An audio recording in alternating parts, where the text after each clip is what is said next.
மறுமைக்காக நாம் உழைத்துக் கொண்டிருக்கிறோமா? அல்லாஹ் சொல்லி காட்டுகிறான், யா அய்யுஹல்லதீன ஆமனூ, ஈமான் கொண்டவர்களே, இத்தகுல்லாஹ், அல்லாஹ்வுக்கு அஞ்சு கொள்ளுங்கள், வல் தன்துர் நஃப்சும் மா கத்தமத் லிகதீன், மறுமைக்காக ஒவ்வொருவரும் என்ன நீங்க சேமித்து வைத்துக் கொண்டிருக்கிறீர்கள் அல்லாஹ் கேட்கிறான். அந்த மறுமை வாழ்க்கைக்காக உனக்கு கொடுத்த இந்த வாழ்க்கையை நீ என்னப்பா சேமிச்சு வச்சிருக்கிற? வயசு 40, 50, 60 ஆகிருச்சு. எத்தனை ஆண்டு ரமலான்ல நோன்பு வச்ச? எத்தனை ஆண்டு காலம் தொழுகையை வணக்க வழிபாடுகளை நிலைநிறுத்தின? ஒரு மாத காலமா? மரணம் வரும் வரை உமது இறைவனை வணங்குகின்றான அல்லாஹ். அப்படிப்பட்ட வணக்கத்தை நிறைவேற்றக்கூடிய அளவுக்கு நம்முடைய வாழ்க்கை பயணம் இருக்கின்றதா? சிந்தித்து பாருங்கள். எப்படி வாழ்ந்து கொண்டிருக்கிறோம் ஒவ்வொருவரும். அன்புக்குரிய சகோதரர்களே, உழைப்பு தான் உயர்வு தரும் என்ற தலைப்பு தேர்ந்தெடுக்கப்பட்டிருக்கின்றது. நாம் வாழக்கூடிய இந்த உலகத்தில் பல தினங்கள் கொண்டாடப்படுகின்றது. அதில் மே 1 தினத்திலே உழைப்பாளர் தினமாக கொண்டாடப்படுகின்றது. நம்முடைய நாட்டிலே அல்லது உலக அளவில் நீங்கள் எடுத்து பார்த்தாலும் சரி, ஒரு தினம் கொண்டாடப்படுகின்றது. அதனுடைய ஒழுங்குமுறைகள், அந்த தொழிலாளருடைய உரிமைகளை சரியான முறையில் கொடுக்கக்கூடிய அளவுக்கு சட்டத்திட்டங்கள் இருக்கிறதா என்று பார்த்தால் நிச்சயமாக இல்லை. அந்த தொழிலாளருடைய வேர்வையை, ரத்தத்தை உறிஞ்சக்கூடிய அளவுக்கு தான் இன்றைக்கு சட்டங்கள், திட்டங்கள் போடக்கூடிய நிகழ்வை பார்க்கிறோம். அது மட்டுமல்ல, பல்வேறுபட்ட தினங்களை அவர்கள் இன்றைக்கு வைத்திருக்கிறார்கள். ஜனவரி 12 இளைஞர்கள் தினம் என்று கொண்டாடுவார்கள். அந்த இளைஞர்களை எப்படி உருவாக்க வேண்டும், அந்த இளைஞர்களை எப்படி ஒழுக்கம் மிக்கவர்களாக, பண்பு மிக்கவர்களாக, மனிதநேய மிக்கவர்களாக, போதையிலிருந்து விடுபடக்கூடிய ஒரு வழியை கற்றுக் கொடுப்பார்கள் என்று சொன்னால் இல்லை. ஆனால் பெயரளவில் நாங்கள் தினங்களை கொண்டாடுகிறோம் என்று சொல்வார்கள். மகளிர் தினத்தை நாங்கள் கொண்டாடுகிறோம் என்று சொல்வார்கள். அந்த மகளிருடைய பாதுகாப்பை சரியான முறையில் உறுதிப்படுத்தக்கூடிய அளவுக்கு, அந்த பெண்களுக்கு சரியான கண்ணியத்தை கொடுக்கக்கூடிய அளவுக்கு நம்முடைய நாட்டில் பார்க்கப்படுகின்றதா? குழந்தைகள் தினம் என்று செப்டம்பர் மாசத்தில் கொண்டாடுவார்கள். அந்த குழந்தைகளுக்கு சரியான பாதுகாப்பு மிக்க ஒரு நாடாக இருக்கின்றதா? சும்மா எல்லாம் பெயரளவில் நாங்கள் இந்த தினத்தை கொண்டாடுகிறோம் என்று சொல்வார்களே தவிர, அதற்கான முக்கியத்துவத்தை, அதனுடைய அழகான ஒரு வழிகாட்டுதலை இஸ்லாமிய மார்க்கத்தை தவிர நீங்க எங்கும் பார்க்க முடியாது. அப்படிப்பட்ட மார்க்கம் இஸ்லாமிய மார்க்கம். ஒரு மனிதன் பிறப்பிலிருந்து இறக்கின்ற வரைக்கும் எப்படி வாழ வேண்டும் என்ற வழிமுறைகளை கற்றுத்தரக்கூடிய மார்க்கம். அனைத்து விதமான மனிதர்களுக்கான மனித உரிமைகளை கொடுக்கக்கூடிய மார்க்கம் இஸ்லாமிய மார்க்கம். ஒரு உழைக்கக்கூடியவன் அந்த உழைக்கக்கூடிய அந்த தருணத்திலே எப்படிப்பட்ட மனநிலையில் இருப்பான் என்ற நிலைக்கு கொண்டு போய் பேசும் இஸ்லாமிய மார்க்கம். அப்படிப்பட்ட ஒரு மார்க்கம் தான் இஸ்லாமிய மார்க்கம். ஆனால் இன்றைக்கு இருக்கக்கூடிய நம்முடைய நாட்டிலே பலதரப்பட்ட வேலை வாய்ப்பு இல்லாமல் ஜிஎஸ்டி வரியை போட்டு பல உழைப்பாளர்களுடைய சட்டத்தை மாற்றி அமைத்து பல நசுக்கக்கூடிய அளவுக்குத்தான் இன்றைக்கு பார்க்கப்படுகிறார்கள். ஆனால் மே 1 வந்தது என்று சொன்னால் நாங்கள் உழைப்பாளரை அவர்தான் முதுகெலும்பு என்று போற்றக்கூடிய அளவுக்கு பார்க்கிறோம். அரபு தேசம் இருக்குல்லங்க, அரபு தேசத்துல இன்றைக்கு வரைக்கும் குற்றங்கள், பாவங்கள் இன்றைக்கு குறைந்து கொண்டிருக்கிறது என்று சொன்னால் எல்லாமே அவர்களை கண்டுபிடிச்சி புதுசாக உருவாக்கி இப்படிப்பட்ட ஒரு நிலையில் இருந்து கொண்டிருக்கிறார்களா? இல்லை. இஸ்லாமிய மார்க்கம் என்ன சட்டத்தை, என்ன போதனைகளை சொல்கின்றதோ அதை கடைபிடிக்கக்கூடிய அளவுக்கு இன்றைக்கு இருந்து கொண்டிருக்கிறார்கள். ஆனால் தான் அரபு தேசத்தில் இன்றைக்கு வரைக்கும் சரி, பாவங்கள், கொலைகள், குற்றங்கள் இன்றைக்கு குறைந்து கொண்டே இருக்கின்றது. பெண்களுக்கான பாதுகாப்பு இருந்து கொண்டே இருக்கின்றது. ஐக்கிய அரபு அமீரகத்திலாம் கோடை காலம் தொடங்கப்பட்டது என்று சொன்னால் மதியம் 12லிருந்து 3 மணி வரைக்கும் வேலை செய்யக்கூடாது. வெளியில அவுட் ஒர்க்கே வேலை பார்க்கக்கூடாது. அந்த தொழிலாளருடைய முக்கியத்துவத்தை எடுத்து சொல்லக்கூடிய அளவுக்கு எப்போ ஒரு கண்ணியத்தை கொடுக்குறாங்க பாருங்க.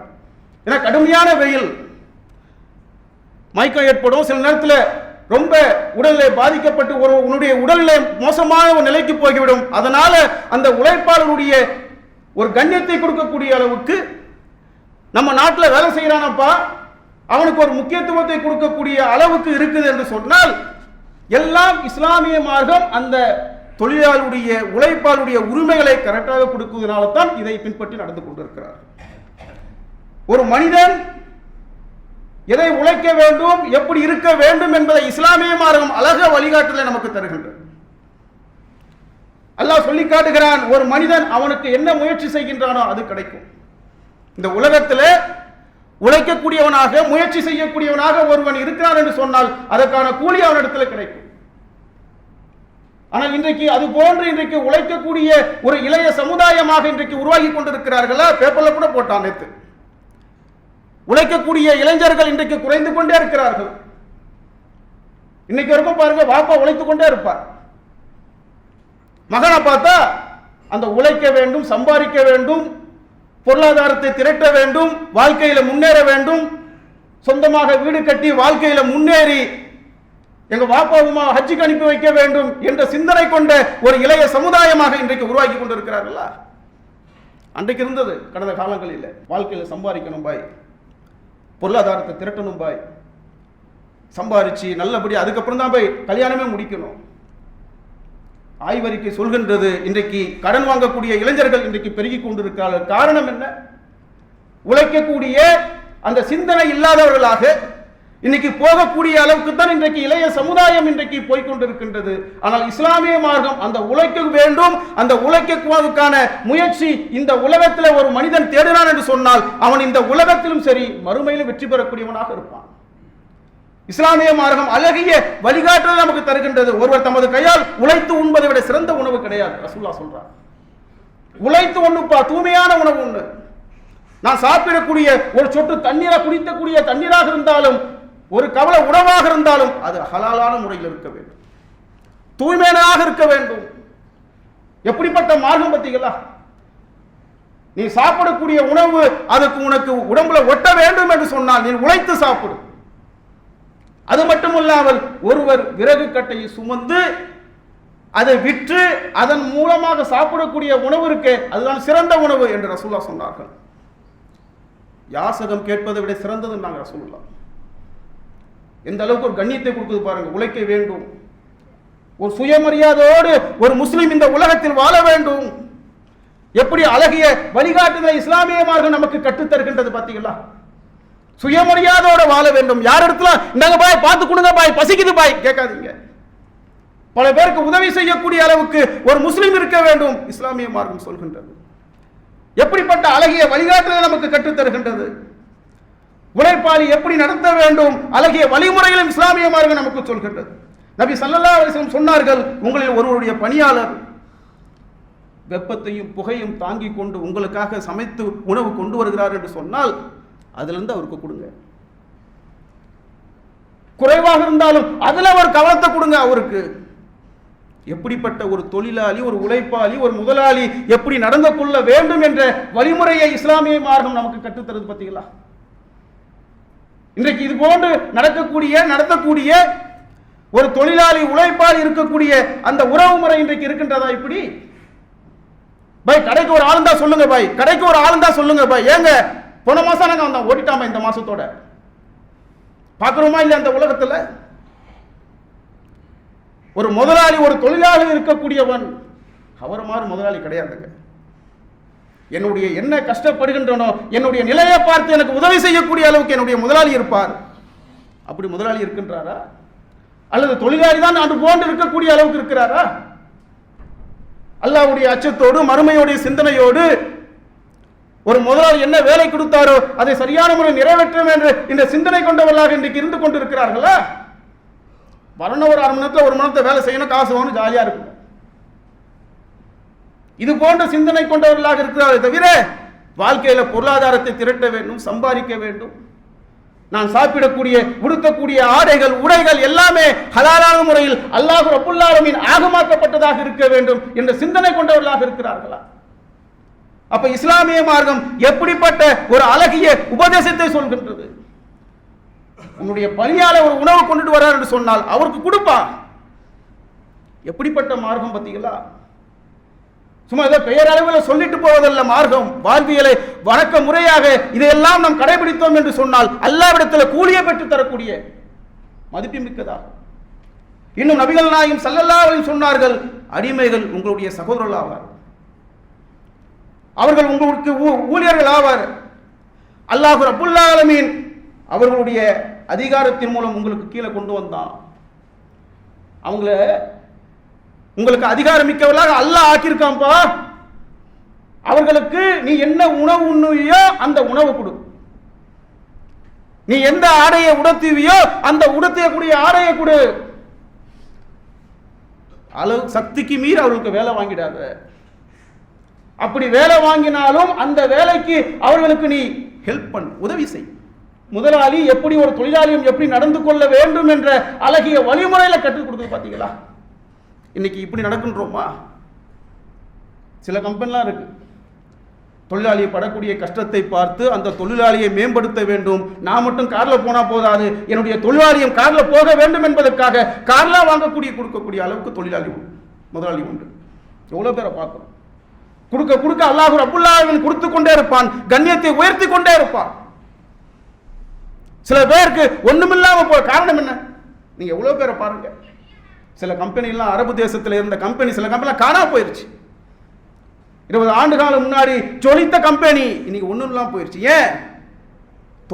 தொழிலாளிகளுடைய பத்துவா, அவனுடைய வேர்வையை உறிஞ்சி வேலையை வாங்கிட்டு காசு கொடுக்காம ஏமாத்துறது. எவ்வளவு பேர் இந்த உலகத்தில் பார்க்கிறோம் இன்றைக்கு வரைக்கும். ஏன் காணாம போயிட்டான்? அவ்வளவு பெரிய ஜாம்புவானாக இருந்தாங்க. என்ன காரணம்? அல்லாஹ்வுடைய உதவி இல்லை, ஏமாத்துறது, மோசடி பண்றது, ஒரு தொழிலாளியை சரியான முறையில் அணுகுவது கிடையாது. நபிகள் நாயகம் ஸல்லல்லாஹு அலைஹி வஸல்லம் சொன்ன அடிப்படையில் இந்த வழிமுறையை ஒருவர் பின்பற்றினார் என்று சொன்னால் உனக்கு எதிராக அந்த தொழிலாளி நடப்பாரா? அப்படிப்பட்ட காரியத்தை செய்வாரா? நபிகள் நாயகம் ஸல்லல்லாஹு அலைஹி வஸல்லம் நீ என்ன சாப்பிடுறியோ அந்த சாப்பாடு கொடுப்பா, நீ என்ன உடுத்துவியோ அந்த உடையை கொடுப்பா, இவன் என்ன கெப்பாசிட்டி, என்ன வேலை செய்ய முடியும் அந்த வேலையை கொடு, அதிகமா கொடுத்த நீ போய் ஹெல்ப் பண்ணு. இன்றைக்கு இருக்காங்க? இது சிந்திச்சு பாருங்க.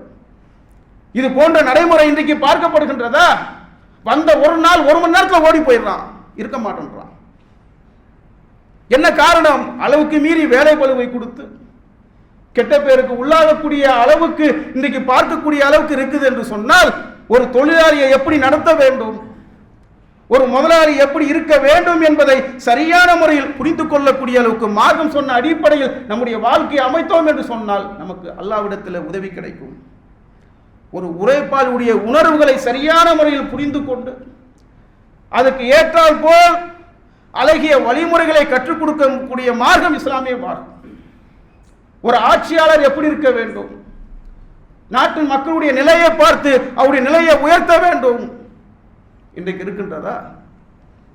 பெருகி கொண்டே போகுது யாசகம் கேட்பது. ஒரு அம்மா இருக்குது, பாடு கொஞ்ச நாள பார்க்குற 10 அம்மா வந்து உட்காந்துக்குது வரிசையில் யாசகம் கேட்பதுக்கா. இன்னைக்கு நம்ம இருக்கக்கூடிய வாழக்கூடிய பகுதியில் இதை கண்கூடாக பார்க்கிறோம்ல. இதை தடுப்பதற்கான வழிமுறை ஒரு சிறந்த ஆட்சியாளராக இருந்தார் என்று சொன்னால் இதை சரியான முறையில் கண்ட்ரோல் பண்ணக்கூடிய அளவுக்கு. ஏன்பா அவனுக்கு என்ன தேவை இருக்கு? உணவு தானே, நான் தரப்பா. இன்னைக்கு பார்க்க முடிகின்றதா? தான் மட்டும் நலமாக இருந்தால் போதும், நன்றாக இருந்தால் போதும், மற்றவர்களை பார்ப்பதே கிடையாது, கண்டுக்குவதே கிடையாது. ஆனால் ஒரு முஸ்லிம் இப்படி நடந்து விடக்கூடாது. தம்முடைய முஸ்லிம் தம்முடைய வாழ்க்கையில சுயமரியாதையோடு. ஆனால் இன்றைக்கு இஸ்லாமியர்கள் கூட இப்படிப்பட்ட யாசகம் கேட்கக்கூடிய ஒரு நிலையில் இன்றைக்கு தள்ளப்படுகிறார்களே. நபிகள் நாயகம் ஸல்லல்லாஹு அலைஹி வஸல்லம் அவர்கள் எப்படி உருவாக்கினார்கள் அந்த சமூகத்தை? யாசகம் கேட்பதை விட உழைத்து வாழ்வதுதான் சிறந்தது என்று சொன்னார்கள். உழைக்கக்கூடியவர்களாக மாறினார்கள். சத்திய சகாபாக்கள் உழைக்கக்கூடிய அளவுக்கு, அல்லாஹ்வுடைய அருளை பெறக்கூடிய அளவுக்கு, அல்லாஹ்வுடைய கண்ணியத்தை பெறக்கூடிய அளவுக்கு தான் அந்த தோழர்களை அப்படி உருவாக்கினார்கள் நபிகள் நாயகம் ஸல்லல்லாஹு அலைஹி வஸல்லம் அவர்கள். சுயமரியாதையோடு கற்றுக் கொடுத்தார்கள். அப்ப இன்றைக்கு அது போன்ற ஒரு நிலை இருக்கின்றதா? இன்றைக்கு நாம் எப்படி இந்த உலகத்தில் உருவாகி கொண்டிருக்கிறோம், எப்படி உருவாக்க வேண்டும் இன்றைக்கு இருக்கக்கூடிய சமுதாயத்தை? அப்ப நம்முடைய இந்த உலகத்தில் வாழ்கிறோம் என்று சொன்னால் அல்லாஹ் ரப்புல் ஆலமீன் இந்த மார்க்கத்தை தந்திருக்கிறான். இந்த மார்க்கம் சொன்ன அடிப்படையில் நம்முடைய வாழ்க்கை பயணம் இருக்க வேண்டும். இந்த உலகத்திலே இஸ்லாமிய மார்க்கம் சொன்ன அடிப்படையில் நாம் உழைத்தோம் என்று சொன்னால் இந்த உலகத்தில் நாம் சிறந்தவர்களாக நல்லவர்களாக பார்க்கப்படுவோம், மறுமையிலும் வெற்றி கிடைக்கும். இந்த உலகத்திலே அதை உழைக்க வேண்டும் என்ற எண்ணம் இல்லாமல் சில பேரை பாருங்க இன்னும் சோம்பேறியாக இருந்து கொண்டிருப்பார்கள். இன்னும் பல பெண்கள் வந்து கடிதம் கொடுக்கிறாங்களே, பாய் என் வீட்டுக்காரர் வேலைக்கே போக மாட்டேன்றார். பாய் பார்க்குறோமா இல்லையா? இன்றைக்கு உழைக்க வேண்டும், சுயமரியாதையோடு வாழ வேண்டும், நபிகள் நாயகம் ஸல்லல்லாஹு அலைஹி வஸல்லம் அல்லாஹ்விடத்தில் கேட்டார்கள், இறைவா சோம்பேறித்தனத்தை விட்டு உன்னுடைய பாதுகாப்பு கேட்கிறேன். வந்துடவே கூடாது. ஒரு இஸ்லாமிய ஆண்மகன், ஒரு இளைஞன் துடிப்போடு உறுதிமிக்கோடு அல்லாஹ் தந்த அந்த இளமை பருவத்தை சரியான முறையில் கழிக்கக்கூடிய அளவுக்கு கண்ணியத்தோடு வாழ வேண்டும். இந்த உலகத்தில் ஒரு கவலை உணவு இந்த உலகத்தில் நான் சாப்பிட்டாலும் அது ஹலாலான முறையில் இருக்க வேண்டும், யாரிடத்தில் கேட்கக்கூடாது, பல பேருக்கு தரக்கூடியவனாக இறைவா என்னுடைய வாழ்க்கையை அமைத்துக்கொள் என்று அல்லாஹ்விடத்தில் கேட்க வேண்டும். இன்றைக்கு இருக்கிறோமா? அல்லாஹ்வுடைய நினைவாகத்தான், அல்லாஹ்வுடைய நினைவு கொண்டு தான், அல்லாஹ்வுடைய நினைவின் மூலமாகத்தான் அல்லாஹ்வுடைய உதவி பெற முடியும்.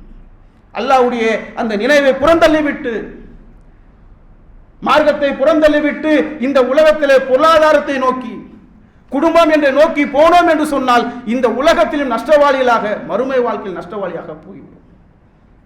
பொருளாதாரத்தை திரட்ட வேண்டும் அல்லாஹ்வுடைய நினைவு கொண்டு. அல்லாஹ் சொன்ன கடமைகளை, கட்டளைகளை நிறைவேற்றக்கூடிய அளவுக்கு நம்முடைய வாழ்க்கை பயணம் இருக்க வேண்டும். யா அய்யுஹல்லதீன ஆமனூ, இறை நம்பிக்கையாளர்களே, லா துல்ஹிக்கும் அம்வாலுக்கும் வல அவுலாதுக்கும் அன் திக்ரில்லாஹ், நம்பிக்கை கொண்டவர்களே, மக்கள் செல்வமும் பொருட்செல்வமும் அல்லாஹ்வுடைய நினைவை விட்டு உங்களை திசை திருப்பி போகிவிடக் கூடாது என்று அல்லாஹ் சொல்லி காட்டுகிறார். ஆனால் இன்றைக்கு பொருளாதாரம் தான் நம்முடைய முக்கியமாக காரணமாக அல்லாஹ்வுடைய நினைவை விட்டு அதை நோக்கி போகக்கூடியவர்களாக இன்றைக்கு இருந்து கொண்டிருக்கிறார்களே, அது எப்படி அல்லாஹ் பரக்கத்தை கொடுப்பா?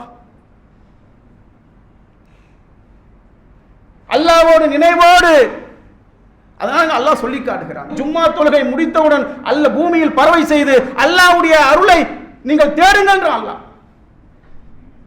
வச்சிருக்கிறேன்ப்பா, உருப்பட்ட அருளை வச்சிருக்கிறேன், போய் தேடு.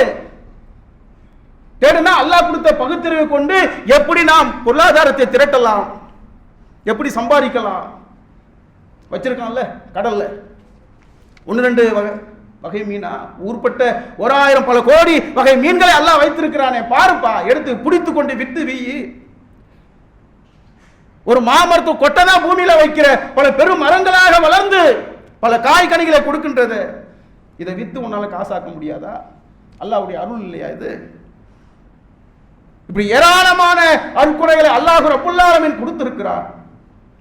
அல்லாஹ் நினைவோடு பொருளாதாரத்தை திரட்ட வேண்டும், சம்பாதிக்க வேண்டும் என்ற சிந்தனையோடு நம்முடைய வாழ்க்கை பயணம் இருக்க வேண்டும். சோம்பேறித்தனத்தோடு அலட்சியமாக இந்த உலகத்தில் ஒரு முஸ்லிம் வாழ்ந்து விடக்கூடாது. நபிகள் நாயகம் ஸல்லல்லாஹு அலைஹி வஸல்லம் சொல்கின்றார்கள், ஒரு பறவை எப்படி தவக்கல் வைக்குமோ அது போன்று நீங்கள் தவக்கல் வைக்கின்றார். காலையில் வயிறு ஒட்டியவாறு கூட்டிலிருந்து செல்கின்றது, மாலையில் வருகின்ற போது வயிறு நிரம்பியவாறு செல்கின்றது. எப்படிப்பட்ட தவக்கல் பத்திகளா, எப்படிப்பட்ட அந்த உறுதி பத்திகளா. அல்லாஹ் நம்மளை படைச்சிருக்கிறானே, பறக்க செய்ய வச்சிருக்கிறானே, இப்படியே நம்ம உட்கார்ந்துருவோம். அல்லாஹ் கொடுப்பான் இல்ல, அல்ஹம்துலில்லாஹ் அல்லாஹ் எங்காவது கொடுப்பான், போய் தேடுவோம். எப்படி இருக்கு பாருங்க பறவை. ஆனால் இன்றைக்கு இருக்கக்கூடிய இஸ்லாமிய இளைஞர்கள், முஸ்லிம்கள் இன்றைக்கு எப்படி இருந்து கொண்டிருக்கிறார்கள், எப்படி வாழ்ந்து கொண்டிருக்கிறார்கள்? அழகிய உபதேசத்தை, வாழ்வியல் வழிமுறைகளை நமக்கு இஸ்லாமிய மார்க்கம் கற்றுத்தருகின்றது.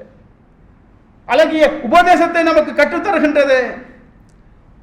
இதை நாம் சரியான முறையில் கடைபிடித்தோம் என்று சொன்னால் இங்கே நம்ம சிறந்தவர்களாக, நல்லவர்களாகவும் இருக்க முடியும், மறுமையிலும் வெற்றி பெற முடியும். ஆனால் இன்றைக்கு பெரும்பாலான மக்கள் இந்த உலக வாழ்க்கை எதை கவர்ச்சி நோக்கி அழைக்குமோ அதை நோக்கி போகக்கூடியவர்களாக இன்றைக்கு இருந்து கொண்டிருக்கிறார்கள். அல்லாஹ்வுடைய நினைவு இல்லாமல், வணக்க வழிபாடுகள் இல்லாமல், ரமலான்ல இருந்த கூட்டம் இன்னைக்கு அப்படியே குறைஞ்சு போயிருச்சாங்க. பள்ளிவாசல் இல்லை, இபாதத்துகள், வணக்க வழிபாடுகள் செய்வது இன்றைக்கு குறைந்து போயிருச்சு. ஏன்? அல்லாஹ் படைத்திருக்கிறான், எந்த நோக்கத்துக்காக அல்லாஹ் படைத்திருக்கிறான், எந்த வாழ்வு நிரந்தரமான வாழ்வு, எது அற்பமான வாழ்வு என்பதை தெரியாத மக்களாக இன்றைக்கு வாழ்ந்து கொண்டிருக்கிறார்கள்.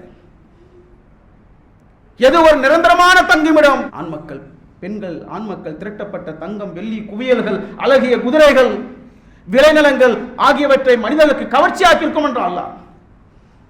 இதுல நீ பார்த்த, இதுல மூழ்கின, அது உன்னை இழுத்து விடும். ஆனால் ஒரு நிரந்தரமான தங்குமிடம் எங்க இருக்கு தெரியுமா? அல்லாஹ்விடத்தில் இருக்கு. அதை வேண்டும் என்று சொன்னால் இறைவன் இந்த உலகத்தில் எப்படி வாழ சொன்னானோ, எதை உழைக்க சொன்னானோ, எதை மறுமைக்காக வெற்றியாக அமைக்க சொன்னானோ அதே போன்று நம்முடைய வாழ்க்கை இருக்கின்றதா? மறுமைக்காக நாம் உழைத்துக் கொண்டிருக்கிறோமா? அல்லாஹ் சொல்லி காட்டுகிறான், யா அய்யுஹல்லதீன ஆமனூ, ஈமான் கொண்டவர்களே, இத்தகுல்லா, அல்லாஹ்வுக்கு அஞ்சு கொள்ளுங்கள், வல் தன்துர் நஃப்சும் மா கத்தமத் லிகதீன், மறுமைக்காக ஒவ்வொருவரும் என்ன நீங்க சேமித்து வைத்துக் கொண்டிருக்கிறீர்கள் அல்லாஹ் கேட்கிறான். அந்த மறுமை வாழ்க்கைக்காக உனக்கு கொடுத்த இந்த வாழ்க்கையை நீ என்னப்பா சேமிச்சு வச்சிருக்கிற? வயசு 40, 50, 60 ஆகிருச்சு. எத்தனை ஆண்டு ரமலான்ல நோன்பு வச்ச? எத்தனை ஆண்டு காலம் தொழுகையை வணக்க வழிபாடுகளை நிலைநிறுத்தின? ஒரு மாத காலமா? மரணம் வரும் வரை உமது இறைவனை வணங்குகின்றான அல்லாஹ். அப்படிப்பட்ட வணக்கத்தை நிறைவேற்றக்கூடிய அளவுக்கு நம்முடைய வாழ்க்கை பயணம் இருக்கின்றதா? சிந்தித்து பாருங்கள். எப்படி வாழ்ந்து கொண்டிருக்கிறோம் ஒவ்வொருவரும். நபிமார்களுடைய அந்த வாழ்க்கை எப்படி இருந்தது? எப்படி வாழ்ந்தார்கள் நபிமார்கள்? நபிமார்களுடைய வாழ்க்கை வரலாறை அல்லாஹ் சொல்லி காட்டுகிறான். நபிமார்களுடைய வாழ்க்கை வரலாறுல இறை நம்பிக்கையாளர்களுக்கு பாடம் படிப்பே இருக்கின்றான். அல்லாஹ் எடுத்து படிக்கணுங்க. குர்ஆன் என்ன போதனை சொல்லுகின்றது? தொழுகை மட்டும் தான் சொல்லுதா? நோன்பு மட்டும் தான் சொல்லுதா? ஹஜ் மட்டும் தான் சொல்லுதா? குர்ஆன் இல்லை. இதையும் தாண்டி வாழ்வியல் வணக்க முறைகளை எப்படி வாழ வேண்டும், ஒரு மனிதன் சிறந்தவனாக, நல்லவனாக, ஒழுக்கமிக்கவனாக, பண்பு மிக்கவனாக, பணிவு மிக்கவனாக மாற்றுவதற்கான அடிப்படை குர்ஆன், தூதருடைய பொன்மொழிகள். இதை சரியான முறையில் நம்முடைய வாழ்க்கையில கடைபிடித்தோம் என்று சொன்னால் இந்த உலகத்திலும் அல்லாஹ் ரப்புல் ஆலமீன் நம்மை உயர்த்துவான், ஆகிரத்திலும் உயர்த்துவான். நபிமார்கள் அப்படிதானங்க. ரசூலுல்லாஹ் சொல்கின்றார்கள், தாவூது நபி தமது கையால் உழைத்து உண்ணக்கூடிய அளவுக்கு இருந்தார்கள். அவர்கள் உழைத்து சாப்பிடக்கூடிய உணவை மட்டும்தான் உண்பார்கள் தாவூது அலைஹிஸ்ஸலாம். இன்றைக்கு இருக்கிறார்களா? எத்தனை இஸ்லாமியர்கள், முஸ்லீம்கள் இப்படிப்பட்ட சிந்தனை கொண்டவர்கள்? காசு கிடைச்சா போதும், சோறு கிடைச்சா போதும், வேற எதையும் பார்க்க மாட்டேன். அதெல்லாம் எனக்கு, அது ஹலாலா ஹராமா அதெல்லாம் எனக்கு தேவையில்லைங்க. எப்படி நபிமார்கள் எப்படிப்பட்ட வாழ்க்கையை வாழ்ந்திருக்கிறார்கள். இங்கேயும் அல்லாஹ் ரப்புல் ஆலமீன் கண்ணியத்தை கொடுத்தான், அங்கேயும் கண்ணியம் கொடுத்திருக்கிறார். ஜக்கரியா அலைஹிஸ்ஸலாம் தச்சு தொழில் செய்யக்கூடியவர்களாக இருந்தார்கள். ஜக்கரியா அலைஹிஸ்ஸலாம் கார்பெண்டர். பார்த்தீங்களா? நபிமார்கள் எப்படிப்பட்ட வேலைகளை செய்தவர்களாக இருந்தார்கள். இன்றைக்கு நாம் எப்படி செய்து கொண்டிருக்கிறோம்? என்ன வேலையை செய்து கொண்டிருக்கிறோம்? மறுமைக்கான வெற்றிக்கான அந்த உழைப்பை செய்வதில்லை. இந்த துனியாவில் நன்மையை சம்பாதிக்க வேண்டும், தான தர்மங்கள் செய்ய வேண்டும், அல்லாஹ்வுடைய நினைவே இருக்க வேண்டும் என்பதை கூட செய்யாம பொதுபோக்கான இந்த உலகத்தில் வாழ்ந்து வருகிறோமே. நம்முடைய தூதர் நபிகள் நாயகம் ஸல்லல்லாஹு அலைஹி வஸல்லம் உடைய வாழ்க்கை எப்படிப்பட்ட வாழ்க்கை? அழகான வாழ்க்கை. கஷ்டத்திலும் கூட, வறுமையிலும் கூட, துன்பத்திலும் கூட, ஒருவேளை உணவு இல்லாவிட்டாலும் சரி, சுயமரியாதையோடு இறைவன் கொடுத்த அதை புரிந்து கொள்ளக்கூடிய அளவுக்கு தன்னிறைவு பெற்றவர்களாக அல்லாஹ் ரப்புல் ஆலமீன் ஆக்கினான். பார்த்தீங்களா? அதுதான் சிறப்பு. யாரிடத்திலும் அல்லாஹ்வின் தூதர் எனக்கு உணவு கொடுங்கன்னு கேட்டிருக்கார்களா? நீங்க ஏதாவது ஒரு செய்தியை காட்ட முடியுமா ரசூலுல்லாஹ்வுடைய வாழ்க்கையில? அவ்வளவு சுயமரியாதை கற்றுத்தந்த அந்த மா மனிதர் நபிகள் நாயகம் ஸல்லல்லாஹு அலைஹி வஸல்லம். அப்படிப்பட்ட வாழ்க்கை அவருடைய வாழ்க்கை. அந்த வாழ்க்கையை நாம் முன்மாதிரியாக கையில் எடுங்கள். மறுமைக்காக உழைத்தார்கள், மறுமையுடைய வெற்றிக்காக உழைத்தார்கள், தங்களுடைய தோழர்களை அதே போன்று உருவாக்கினார்கள். அப்ப நாமும் உழைக்க வேண்டும், மறுமைக்காக உழைக்க வேண்டும், மறுமையுடைய ஜன்னத்தை பெற வேண்டும் என்ற அந்த வாழ்க்கைக்காக உழைக்க வேண்டும். அல்லாஹ்விடத்தில் கேட்க வேண்டும், இறைவா எனக்கு நேர்வழியை கொடு, தக்வாவை கொடு, சுயமரியாதையோடு என்னை வாழச்ச இறைவா. எவ்வளவோ இந்த உலகத்தில் கேட்கிறோம், அல்லாஹ்விடத்தில் கேட்கிறோமா? இறைவா என்னை சுயமரியாதை ஆக்கு, என்ன தன்னிறை பெற்றவனாக என்னை ஆக்கு. ரசூலுல்லாஹ் கேட்க சொன்னார்கள், கேட்டார்கள். அப்ப நாமும் நம்முடைய வாழ்க்கையை சுயமரியாதையோடு தன்னிறை பெற்றவர்களாக, இறையச்சவாதிகளாக, நேர்வழி பெற்றவர்களாக நம்முடைய வாழ்க்கையை அமைத்து இரு உலகிலும் வெற்றி பெறக்கூடிய நன்மக்களாக வல்ல ரஹ்மான் நம் அனைவரையும் ஆக்கியல் புரிய வேண்டும் என்று பிரார்த்தித்தோம். அல்லாஹு அக்பர், அல்லாஹு அக்பர்.